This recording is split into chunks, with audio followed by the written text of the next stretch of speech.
welcome back to Medicine for These Times. I'm here with my friend Melissa Stangl from Soltara, and she's coming to us from Costa Rica. Hi, Melissa. Thanks for being here. Hi, Beth. So good to see you. Thanks for having me. It's so good to finally connect with you here on the podcast. It's just been so great to hang out with you and meet you in real life and see that a woman is running this amazing healing center in Costa Rica. But let me tell people a little bit about your background, which I didn't know, and I'm really impressed. So Melissa holds a master's degree in biomedical engineering from the University of Pennsylvania in the US. After several years of conducting brain and lung cancer research and gaining managerial experience across a wide range of businesses, her interest turned towards the healing power and responsible use of plant medicines and psychedelics, and working with the wisdom traditions and cultures that steward them. In 2015, she consciously chose to leave corporate America and to move and live and work in the Amazon jungle.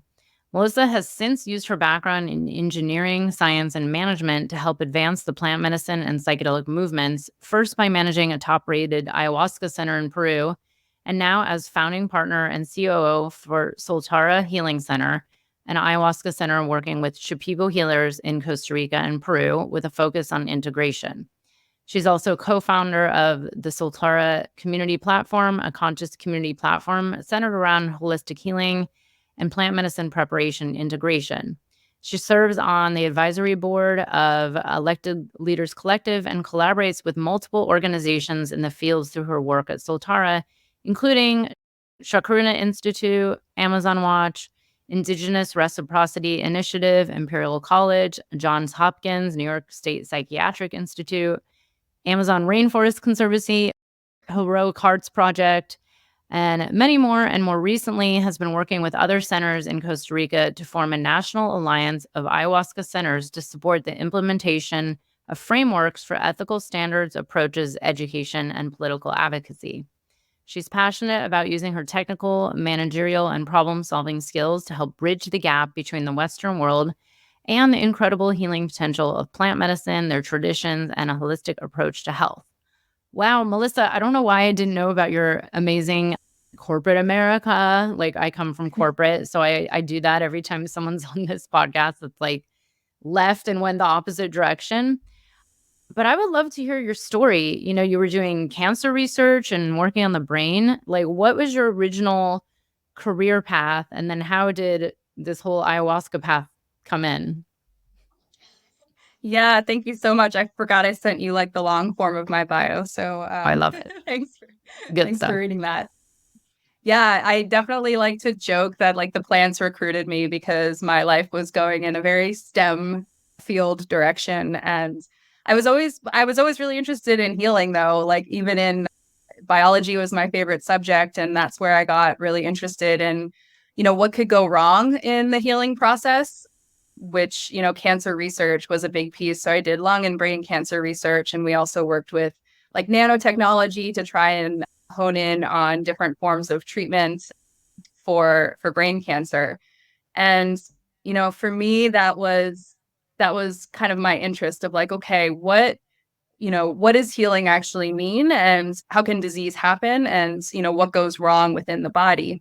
And so it was kind of an interesting precursor to this path because, it really illuminated the extremely reductionist approach that Western medicine takes, which is not bad or wrong. I think it works so well in so many cases. And, I was going to base my entire career off of that. So love science. I think it has a very important lane, but I don't think it's the only lane towards healing. And so I was really interested after university and a couple years in labs. I was maybe going to go for my PhD, but I really wanted to have more of an impact more quickly in the field. And so I kind of turned to the corporate America role so that I could gain some management experience and really learn the business side of things and also work with people rather than rats in a dark lab in the basement of the university building. So, when I kind of started to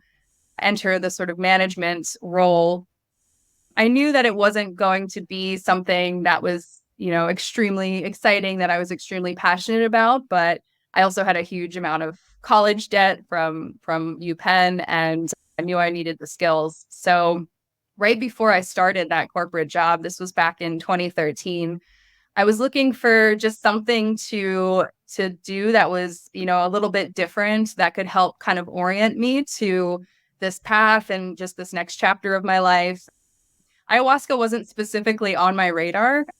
I had tried mushrooms for the first time, like in my last year of college, and it really did open me up to a type of spirituality, an embodied spirituality that I hadn't ever felt before. I was very late to the game, a child of the war on drugs and, the dare propaganda and all of that. So I really did not even discover plant medicine or psychedelics because of that for until almost my last year of college. So I don't know, I was on Reddit one day and I somehow landed on the ayahuasca sub forum, and I came across a post from Daniel Cleland, who is now the founding partner of Soltara with me. And at that time, he was advertising a June solstice journey down to the Amazon, working with Shipibo healers with ayahuasca. And I was like, oh, that's synchronistically very perfect timing. I was graduating in May, starting my job in July. And I was like, well, this is certainly something that could, help me orient to the next chapter of my life potentially. And it was really a curiosity and like a slight expansion of connection to spirituality that I didn't have for most of my life. And so at the time I was like, I think I'm going to do this. And my partner was like, oh, so you're going to go do drugs in the jungle with some dude you met on Reddit? Like, what? and I was like, looking back, it was really the first time in my life that I followed my intuition on something that seemed totally crazy and didn't just do what I was supposed to do or thought that I should do. That was pretty much my life path until then. And I just got this kind of hit, and I was like, I don't know, I have a good feeling about it. Like, I think I want to do it. And I was like, if you're so nervous, come with me. Let's do it together. And so we ended up going, and it was definitely a Peruvian adventure. We traveled to multiple different cities. Our bus got stuck in the mud on our way to the first ceremony in the center, and we had to hire a 12-year-old with a boat to take us up the river. And we're like, oh, okay, we're doing this. Like, this is happening. So, as you know, Peru, it comes with many, many adventures. And so for that, we did 2 ceremonies, and this was in 2013. And it wasn't this mind-blowing, God-seeing experience for me, but it really planted a seed, and it really connected me to the depth of gratitude that I had for the relationships in my life. It connected me to spirituality and my own creative potential. And it was a beautiful experience. And so at that point, I was like, okay, Dan, I really love what you're doing here. I have to go take this corporate job, but let's keep in touch. And that was a pretty tangential point for him as well, because up until that point, he had just been, bringing friends and family down. He found ayahuasca after he fell off a cliff, and it really helped him to recover and heal. And so he decided from that point to continue doing these trips without a center of his own, but working with another center for the next couple of years. And, I continued to stay in touch, and it was 2 years in, it was 2015 when I was absolutely ready for a change. I only lasted in corporate America for 2 years before I was on the brink of depression, and it was a toxic work environment. I learned a lot, but for me, I was starting to kind of put my sights elsewhere, praying to the universe, right? And then a couple weeks after I actually started to search, I get an email from Dan saying that they were looking for an operations manager. They had built the center down there of their own in 2014, and they were starting to expand. And so I was like, that's what I'm doing, but for an industrial supply company. I can manage operations. And so it was the fastest cover letter I've ever written in my life. And I was like, I don't think I'm going to get this, but I have to try. I have to just put it out there. I asked for a change, right? And so I got it. He was like, okay, if you can learn Spanish and if you understand that this means actually moving to the Amazon.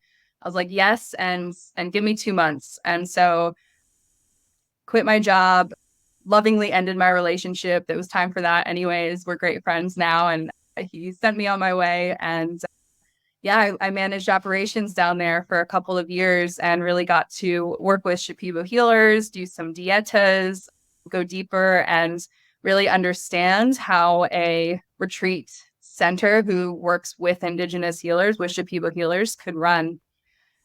And so a couple years after that, it was 2017, and Dan had sold part of the company to a new owner. And at that point, I was starting to get a message from the medicine. I had been drinking a lot and really learning a lot, but I started to feel like, okay, I need to like get out of this bubble. I need to actually go integrate.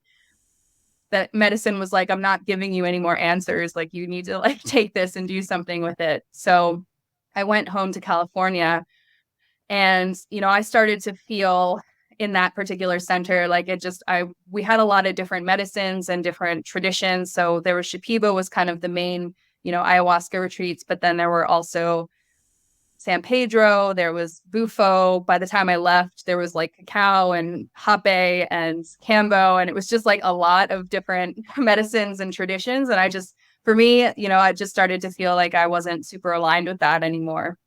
So I went home to California, and I realized I had no tools to integrate. I was completely lost. I was like, wow, we tell people the hard work starts when you get home, and like, here's a Facebook group, but like, that's not enough. Like, we're not doing enough. And so really like the integration of my time there was Soltara with a focus on integration, because I was very much, concerned that we weren't doing right by our community, and that at that point, the retreat industry as a whole wasn't supporting people holistically. And I'm so happy that it's made so many strides since then. But at the time, it was relatively novel. There were, other programs and centers doing great work. But that's when we connected with Chacruna, and Bia Labate, the founder, became our advisor, as well as Dennis McKenna, and then a little bit later, Gabor, and really helped us.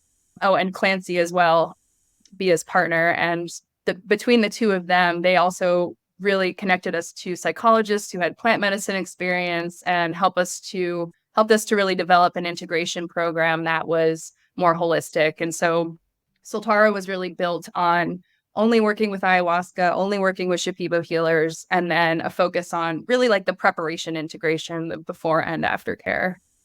And yeah, it's been beautiful, because I think it came from like a real listening to like what I was missing, and also what the community seems to be calling for at the time. Yeah. Oh my God, what a story. Leaving corporate America to go to live in the jungle for 2 years. For years, but like 2 months later, that's a big deal. One Reddit post changed the whole thing. Yeah. You never know. Well, but then the integration of coming back from living in the jungle and then living, like doing this kind of work to being in California, was that a huge, was that that must have been hard. It was super jarring. Yeah. I spent a year with my mom in San Diego, and, it's a very military based community there. There's definitely like your California, folks that are much, very progressive, but yeah, the community that I had was, people would go out and drink at bars. And that was like, for me at that point in life, not that there's anything wrong with that, but I didn't feel like it was just very jarring for me. I was like, I don't know how to like link these two worlds together. So I just ended up being mostly a hermit for about a year, and feeling really lost, and not having the support system that I really needed. So yeah, it was hard, and it really gave me like an embodied experience of, what everyone goes through who goes through this experience. Yeah, and it's very interesting. So ironically, this is my first interview back after being in Peru for 3 weeks and with medicine for 2 weeks. And, I've done this before. It's not my first rodeo, but it was weird. Like the day after I got back, I could feel that sense of no integration, because, like the traditions that I work in, it's kind of like you go there, you have your experience, and you leave. And there's never been integration. There's been, you make some friends with people, and you kind of stay in touch, and you chit chat on WhatsApp. But it's interesting, because I remember my first dieta, I came back, and thankfully I had a lot of friends that were on it with me, but a lot of us got really jarred coming back. Like, I remember I was actually a few of us were, like, not in good places afterwards, and you think it was like, "Wow, it was this life-changing experience, and it guided me," and then you come back to, like, the life, and we actually a bunch of us actually felt a lot worse for it. It actually took a few months to, like, kinda get back to normal. So, is that kind of where Soltara versus just, like, getting up, going to work with, a group in the jungle and leaving? Because a lot of places are still like that. I mean, as far as I know, most places in Peru are not set up for preparation and integration. You just go on a dieta and then like, how is Soltara set up different with this? Yeah, absolutely. And yeah, I can totally relate to that as well. It can be very difficult when, you've had such an eye-opening experience and then, you go back to your same environment and maybe people don't, understand, or maybe actually they have some, stigma about it, which is, that's more than half the world at this point, I would say.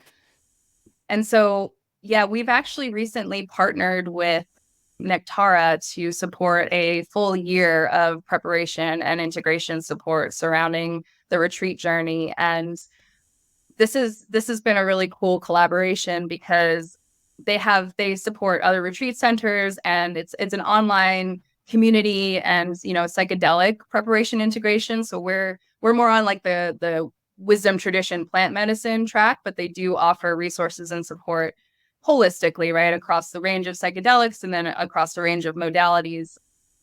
And so we have monthly virtual events. We have a network of therapists, but also holistic practitioners. So people can really find, practitioners and teachers for somatics, for applied neurology, for body-based work, for mental support, emotional, etc. So trying to really offer as many different types of resources for people as possible, because really understanding the framework of this medicine being a holistic experience, really mind, body, spirit. And so we offer, pretty extensive resources. Nectara also offers resources.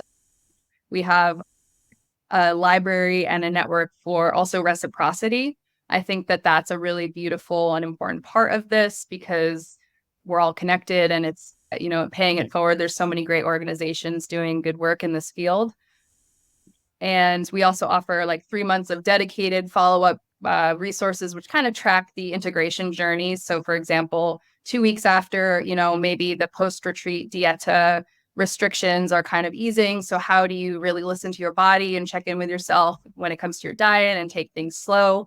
Can we challenge our relationship with technology? Can we be more intentional? Can we connect with communities? So really offering community resources and support, and then also reciprocity for people that want to, stay in connection, because I think that can be really, really healing as well. So everyone who comes on retreat gets a full year of that.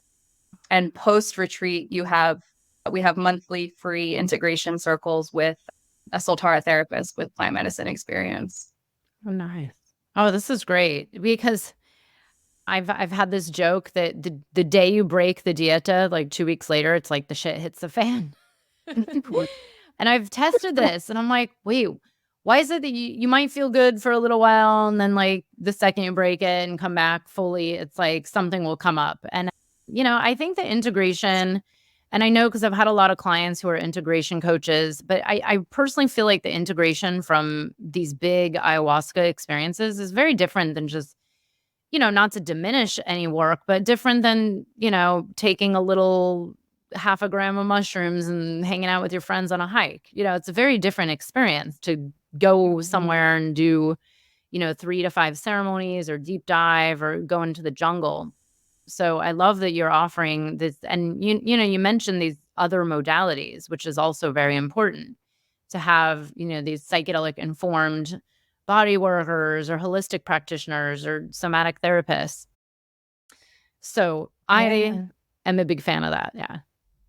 Yeah, I think, and one thing too that I forgot to mention, because there's also courses that people can take if they want to go a little bit deeper into like the physiology of trauma, or ceremony work, or deepening your relationship with plants, etc. But one thing that we did in the last year, which I am excited about, and I hope that we can start to kind of reorient the conversation about integration too.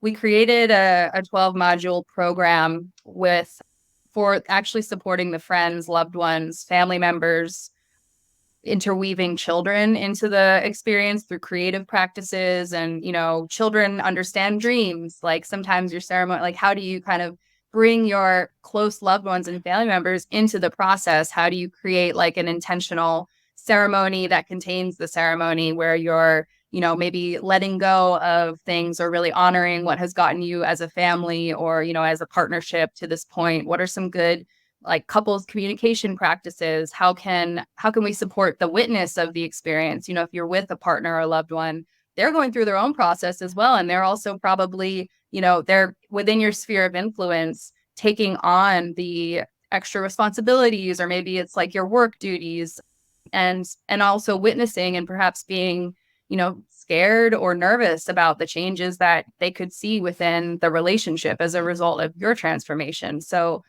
we also do monthly circles that we invite people into to bring their family members as well, with my friend Alice, who helped create the program. It's called Entwined. And so that's been really cool too, because pulling from the indigenous wisdom traditions that we're working with, the whole community is involved, right? Like when someone goes on a vision quest, that's like the community's there holding the fire, so that when that person comes back, they're changed. But it's not that the environment is the same. It's actually more ready to receive them and grow and evolve together. So how can we move from this individual to more collective integration, and then also support the people that are within that immediate sphere as well? Amazing. Amazing. I'm so glad you're doing all this. It's been very interesting because I've had clients who've worked with some of these retreat centers or some of the kind of psilocybin retreats in some of the other countries. And, over the years, I've heard little bits and pieces around like, maybe they get a little integration, or maybe it's a week, or someone many months ago told me, oh, they're actually cutting out the integration at this one place because, costs need to be cut, and look at the world we're in. And people complain that some of these centers are too expensive. And it's kind of it's a hard balance, because that's some of the critique I've heard is like, oh, wow, these retreat centers in Costa Rica cost so much money. You could just go to whatever, the jungle for that, or you could go somewhere random in Mexico. So I'm curious about the realities of like a retreat center as a business, and especially with the world that we're in. I mean, there is a lot of criticism in the psychedelic space in general over accessibility, and the fact that, even in Oregon, it's like to go do psilocybin, it's minimum, 2,500 to 3,000 or up. But then there's the realities of running a place, right? And how do you like, what are your takes on this, and how do you make sense out of it? And then also, can you shed a little light on the realities that people don't think about? Because I think a lot of people are just quick to say like, that's too expensive. Because I hear it, by the way, all the time with everything. Yeah, for sure. And accessibility is absolutely a consideration. One critique that I have heard, and I do have a lot of thoughts on this, and it is a nuanced conversation. But I have heard, how could you charge for spiritual services, right? And I understand in principle where that's coming from. And I also think that that's a bit of a privileged position, because, why wouldn't we pay the healers for the work that you wouldn't not pay your surgeon, right? Why would you not pay your spiritual surgeon? And really creating like a culture of care within the actual ecosystem of the business costs money, because we want to pay our people well. We want to have, trauma-informed facilitators who have spent years in the jungle learning from Shipibo maestros, like learning this practice, doing dietas, dedicating their time. Our maestros have spent decades learning their craft and honing it. And, the therapists that we work with, the integration support, the actual running of the retreat operations itself. I mean, it's actually crazy how much it adds up so quickly. And especially recently with with inflation and, Costa Rica's gotten quite expensive as well. When we first started Soltara, having come from Peru, we tried to charge Peruvian prices, and it was very quickly like this was impossible because everything in Costa Rica costs like 4 times what it does in Peru. So, but we didn't want to charge 4 times the price, right? So how we kind of have navigated that is we created a range of lodging. So there's a defined program price, and that program price includes, again, like a full year of preparation, integration, support with a highly qualified team. The retreat experience itself, which we really wanted to make all inclusive. So as soon as people just landed in the pickup location near the airport, everything was included and handled. We were very transparent. There's no extra costs unless you want to buy some artisanal crafts until you return back at the end. So, you think about like, okay, that's accommodations, that's meals, that's transport, that's ceremonies, that's 24/7 facilitation, that's follow-up care. That's the entire operations. We have a local staff of 25 people, as well as an medicine facilitation team of almost 15. We have also the intakes people and the booking support and, people handling the logistics and also consulting with therapists and medical advisors to make sure that this retreat is safe for you.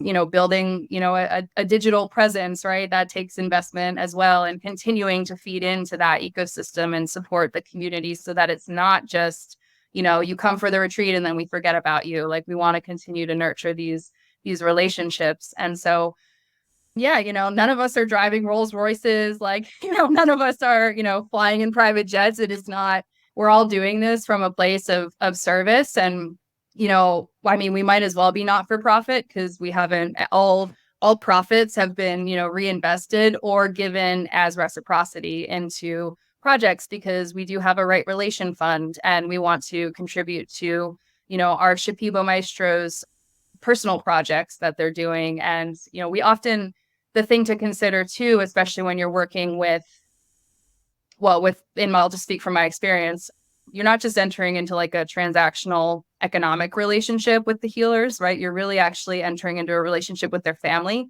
and their community. Yeah.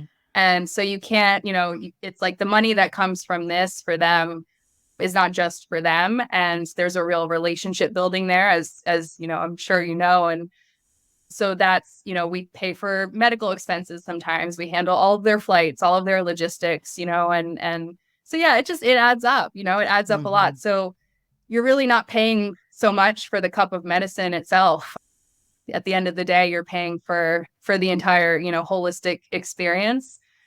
And we want to pay our people well. We want to be able to contribute back to the communities. We've got projects with our local community right now going on as well. And what I really kind of understand as well is that this is an investment for people. And so we tried to create a range of pricing based on accommodation type as well as program type. We have 2 scholarship programs, a BIPOC specific scholarship and a regular. And then we also offer partial scholarships for people. We're very lenient with payment plans. So, we really try and meet people where they are. And if someone really needs it and they can't afford it, we have a partial scholarship or a full scholarship. The full scholarship's a lottery. The partial scholarship is by application. So, yeah, doing our best to kind of navigate that line. But yeah, that's some of the context for some of the pricing here. Yeah, and this is what I say too. It's like there's so many factors to consider. And of course, on some level, I think all of us would love all of this to just be free, right? Like, oh yeah, one day. But I always say, go try making ayahuasca first and tell me if you think it should be free. I mean, even just making the medicine, the amount of human labor involved is incredible, which people don't think about. And I think a lot of people actually don't know about either. And not to mention, like you said, it's not just a person. I mean, I would not want to work with a shaman where it's just a transaction. Like, oh, they're just getting paid and they come and they serve and they leave. It's definitely the relationship with the entire community. And, I don't know where all your facilitators come from, but the people I've worked with, they're not living like 5 minutes from the airport in a major city.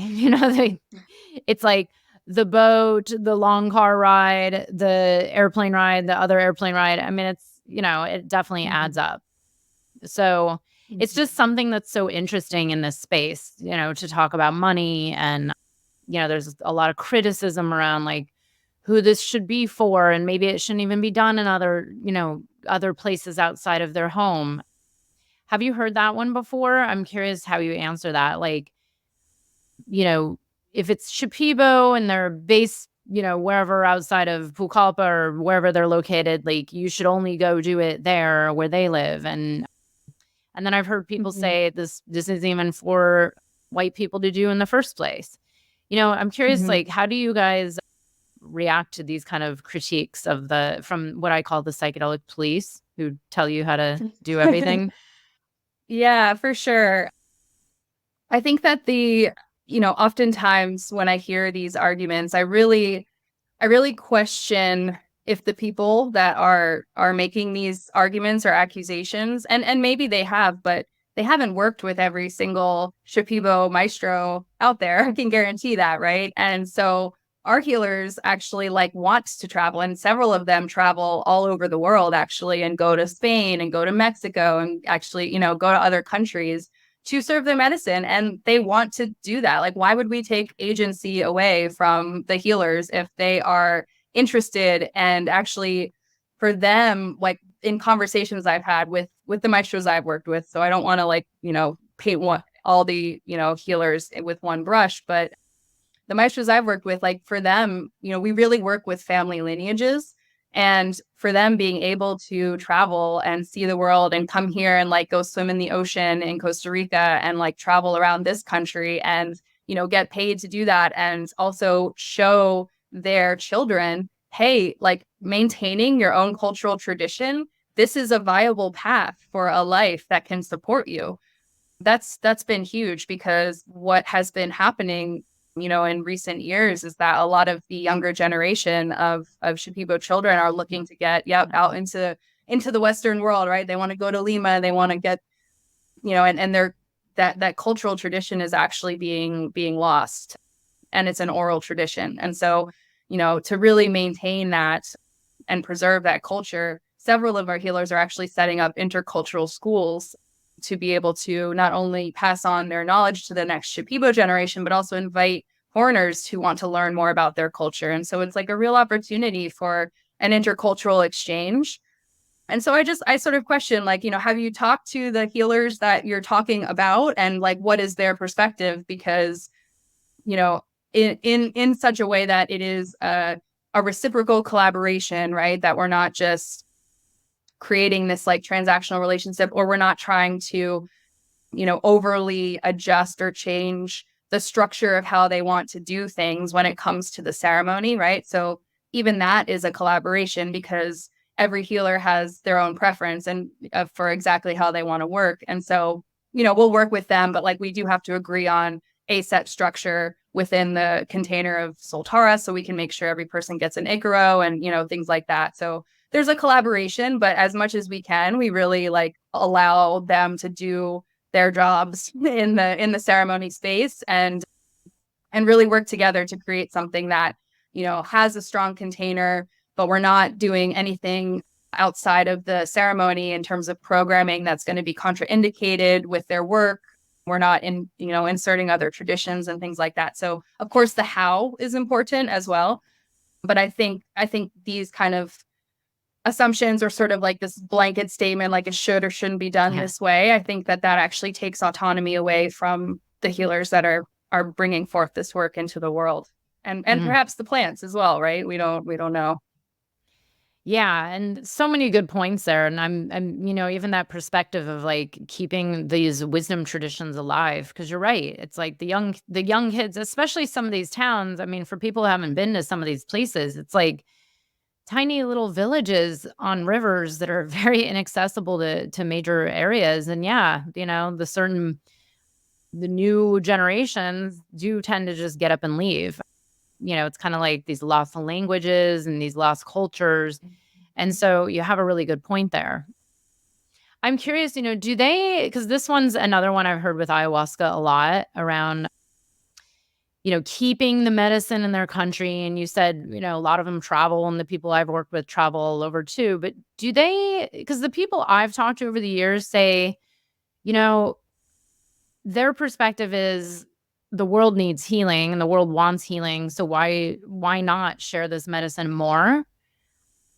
But then, of course, I've heard a lot of people say like, "Oh, well, it's these certain people's medicine. It doesn't belong to us. It's not from this country or it's not from here."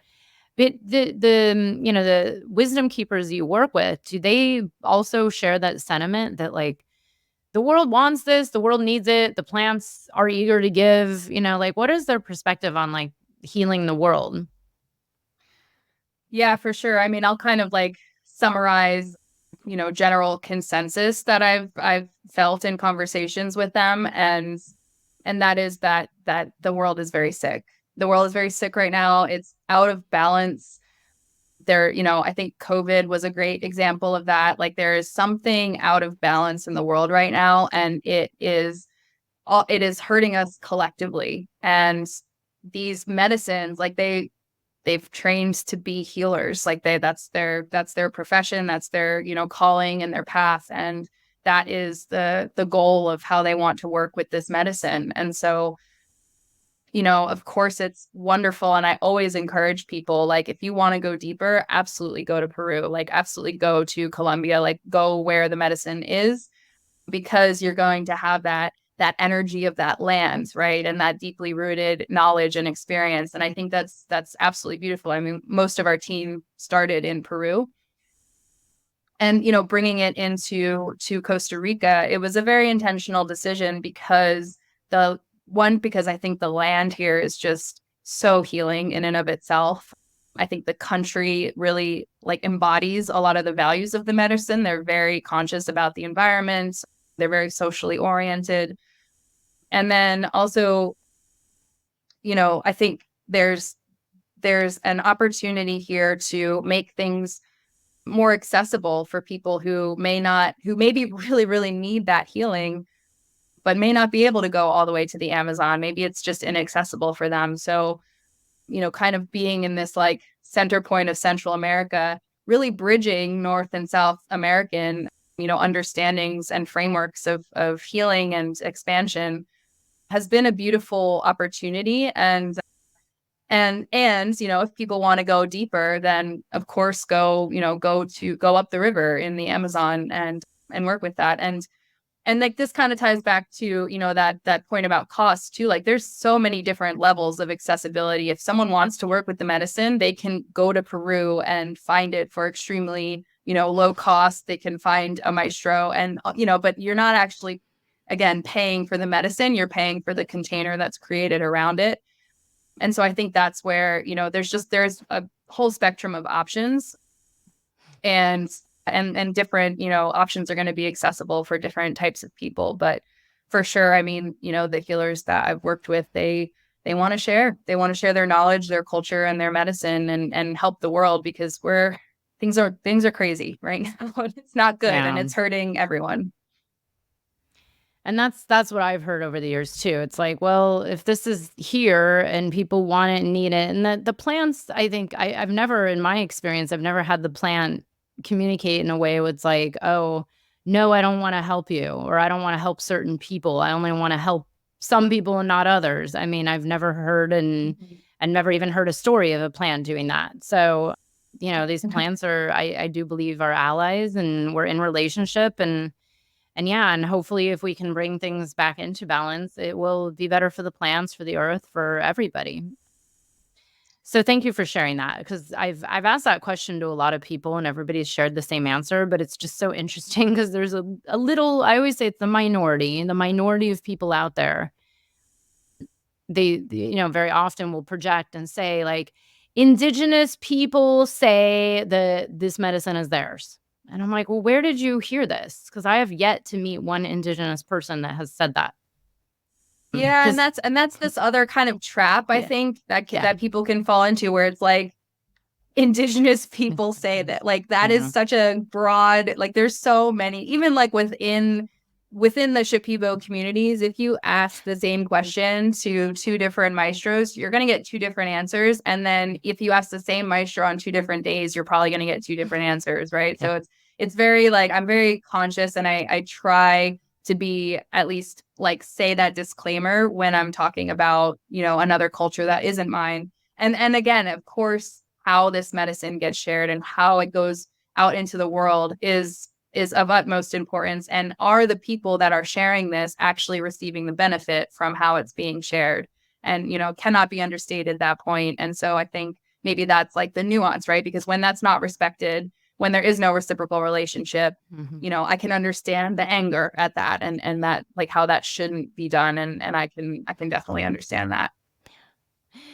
And like, then I could bring up the whole glorifying indigenous people in general. And I'm like, everybody knows that there's some stories out there. I mean, everybody's a human, and not to say there's, Exactly. better or worse, but I have plenty of stories, and all of us do, where it's like, well, there's some indigenous people that are, just as bad as like the white guy that's serving ayahuasca that you don't like, for other Yeah, reasons. I But think the I won't even. romanticization, yeah, Yeah. the romanticization of an entire culture is another issue, right? It's like this pendulum swing. There's, and we struggle with that in, I think, as a movement as well, and in Mhm. the way that we talk about and educate or share information, or put any one person on a pedestal, or any one culture or people as a whole. And I think that can be a challenge, especially when someone who's really suffering and like just wants the answer and has heard, all of this like healing potential, and like, okay, don't have expectations, but how can I not have expectations? And this is my like last hope, or, I'm at the end of my rope here. And then here's a person who, has studied for decades and, has all of this embodied knowledge from a completely different framework of life and cosmology. It can be hard not to romanticize that and relate that to, how opposite it may be for you if you come from, a toxic culture, as many Westerners do. So it can be tricky. And I'm glad you brought up that point too, because it is important that we understand that we're all humans in this, right? And we have different experiences and knowledge to bring to the table. But at the end of the day, it is a collaboration. And I think, that type of relational approach is going to be healing for everyone. Yeah. Such good points. Well, I also want to ask you about, retreat centers in Costa Rica and what's happening there, and just running a retreat in general. Over the years, and I've made some jokes about this where it feels like these days everybody has a retreat center.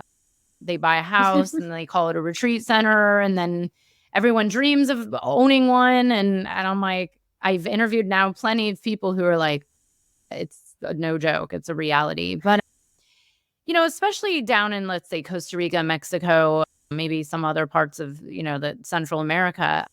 Have you noticed a difference, like, let's say the last few years, with a lot more retreat centers popping up? There's a lot more maybe like news out there. I don't know if this is like good because there's a larger movement and now there's, more demand or more supply, or have you noticed either like interest is dropping because now people can find ayahuasca in every corner in the US, even maybe not ayahuasca, but psilocybin at least? Or is it just getting a little more specific? Or is it now like more and more people are waking up and going and seeking it? I mean, I'm curious what's going on. And, and if you get a lot of like the first timers that just, maybe they don't know that it's on their street corner somewhere.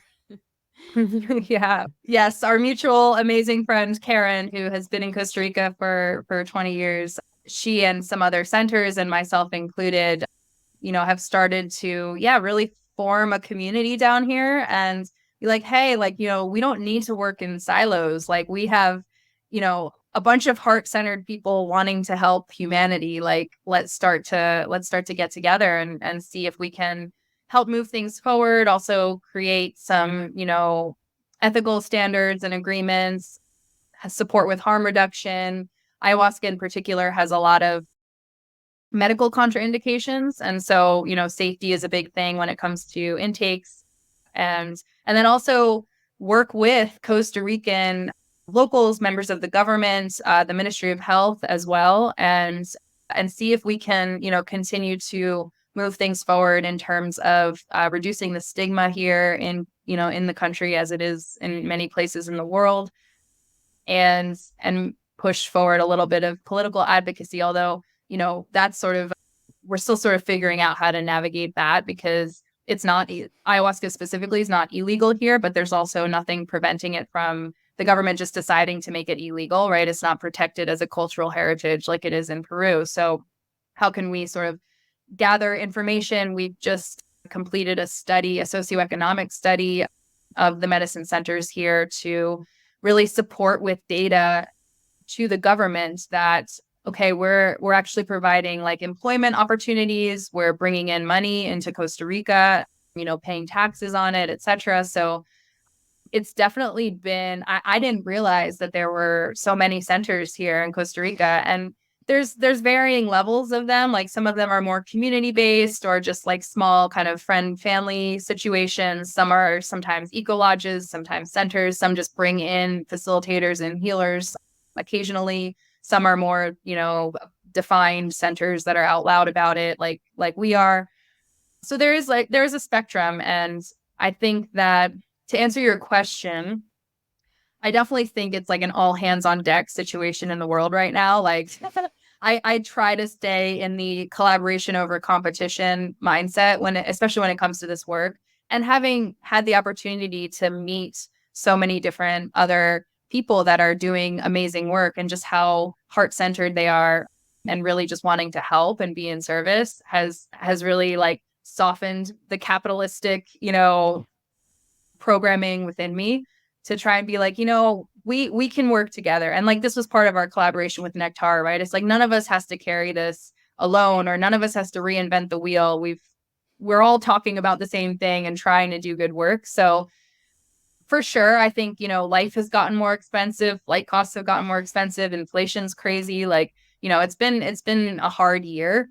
And there are a lot of options out there. And I think that this is the most important thing that, we could be doing right now. So at least in like my work, I'm like, okay, at least, while this is all happening in the world, I feel like I'm helping in some small way. And like, I can't stress enough how much healing is needed. So I think it's been a bit of a tough year just for everybody.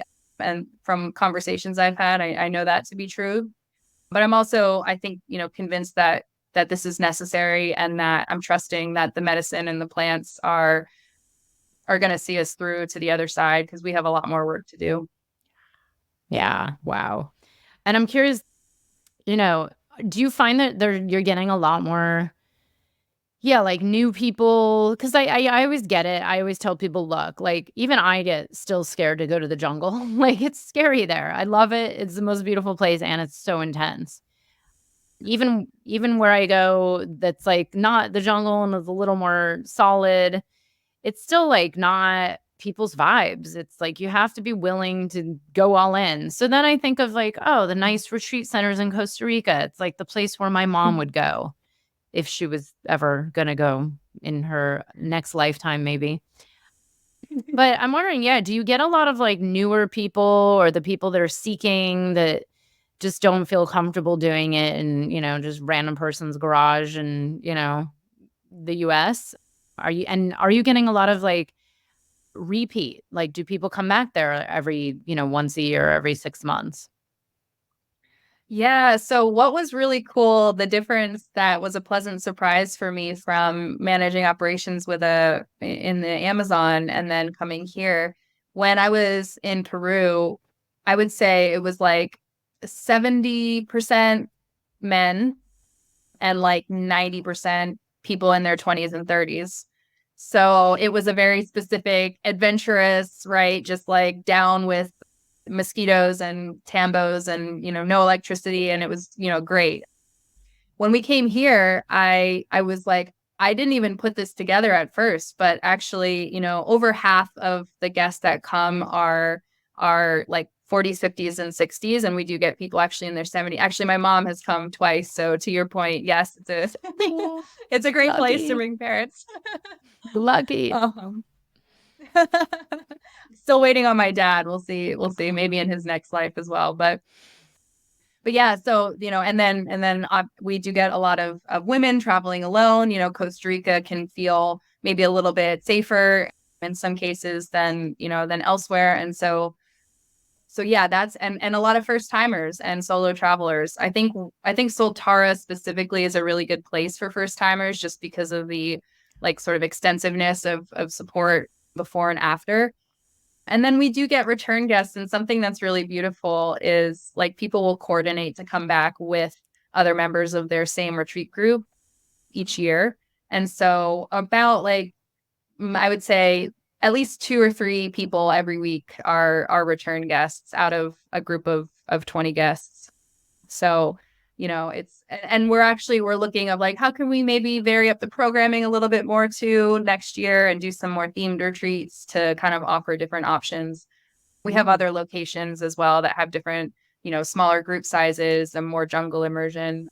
So, yeah, trying to kind of like vary it up. But I think this is a great, definitely for first timers. And then, again, we just always encourage people if they want to go to Peru to do that, if they want to work with people healers down there. Amazing. Oh, I love that themed retreat, by the way. I'm really a big fan of that. What might work. I have some ideas. Well, give us tell us what's next for you personally on your plate. What do you have that you're working on to manifest this year, and what's happening next for Soltara? Yeah, absolutely. I mean, we actually are really excited because we have been operating in different locations. So we have our original Playa Blanca location, and then we had a space in the Amazon for a bit and have concluded that collaboration as of March this year. But we do have some retreats in the Sacred Valley. So we did kind of go back to Peru for a bit, and that was really beautiful. And then coming up actually in November, we have a really amazing collaboration with this, like, it's like a eco luxe, like it's kind of like as close to Peru as you can get, but like still like kind of luxury vibes, very jungly river private waterfall center called the Sanctuary over in Montezuma. So Playa Blanca is kind of like your beach, pool kind of vibe, and definitely like sunny ocean. And then this one will be more like river waterfall. You're kind of under the canopy of trees and very much like immersed in the jungle. And those are smaller group sizes as well, so 12 to 14 guests maximum. So that's coming up in November. And then we just switched our integration program and totally revamped that. So really excited for that community. And then we've got some scientific studies that we're collaborating with. We also have hope to continue with this national alliance and continue to kind of build community here and maybe do some more studies like a public health study in Costa Rica. And then our healers have some amazing projects as well. So trying to kind of support the development of a Shipibo school for Shipibo children, and then an intercultural center as well. So we're kind of like feeling into, what does the future hold and what's really needed? How can we contribute to the movement? For me, that's a big passion of mine. Like I really enjoy going to, conferences and gatherings and summits in the psychedelic movement and just connecting with all the people that want to help change the world. So always, available for collaborations. And then I guess the last thing I'll say is I'm on the advisory board for the Elected Leaders Collective, and that's Skippy Mesero trying to help heal our politics. And so we'll see. I would love to. Could you imagine? Like, I can't imagine a better thing to support right now. Oh my God. I will help you whatever you need. I'm like, I think, everybody dreams of this, by the way. And I actually talked to someone about this recently. I was like, wait a second. If we all just got together and started to reach out to our networks of people that we know, I mean, we all are connected to people in politics. It's without question. I've sat in, I mean, I always wish I could name names, but I was in the jungle once with someone who works in politics and works to help get like women elected in Congress. And I was like, have you ever thought of just bringing them here? But it's so funny because I've sat with other people and people have sat with other people, and I've sat with people who work for Fox 5 News, like all these. And I'm like, I think between all of us, we could probably make this happen. That's what's so exciting. I'm like, we just need a critical minority. Like, that's it. We don't need the majority of people. Yeah. We just need enough to like get the wave going. And it feels really possible because it's like as this movement gets bigger, it also seems to get smaller. And that's really exciting for me. Yeah. So yeah, I'm totally here for that. And it's been like really cool to think about on a policy level, right? Like we've got the FDA involved now, and we've got decriminalization and, you know, centers getting set up in Colorado and Oregon. So I think it's like, it feels just like a very potent time. And yeah, if we just like, for the right people that this medicine would serve, I think we could actually really make some big changes in our lifetime. So fingers crossed. Get me involved. Put me to work. I'm gonna hit you up. Melissa, I know. And actually, I'm like, I actually have a couple things to say off camera because I'm like, wait a second here. Melissa, this was awesome. There's so much we could keep talking about, but this was so good. And we'll probably have to bring you back on maybe in, you know, a few months when you guys have launched some theme retreats or something. But thank you so much for the work you're doing in the world. I mean, I have still yet to go there, but I've heard nothing but great things from multiple people over the years, including some clients that have been there.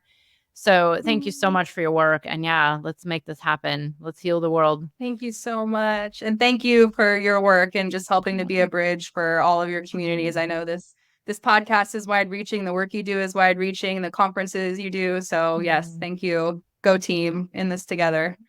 Thank you.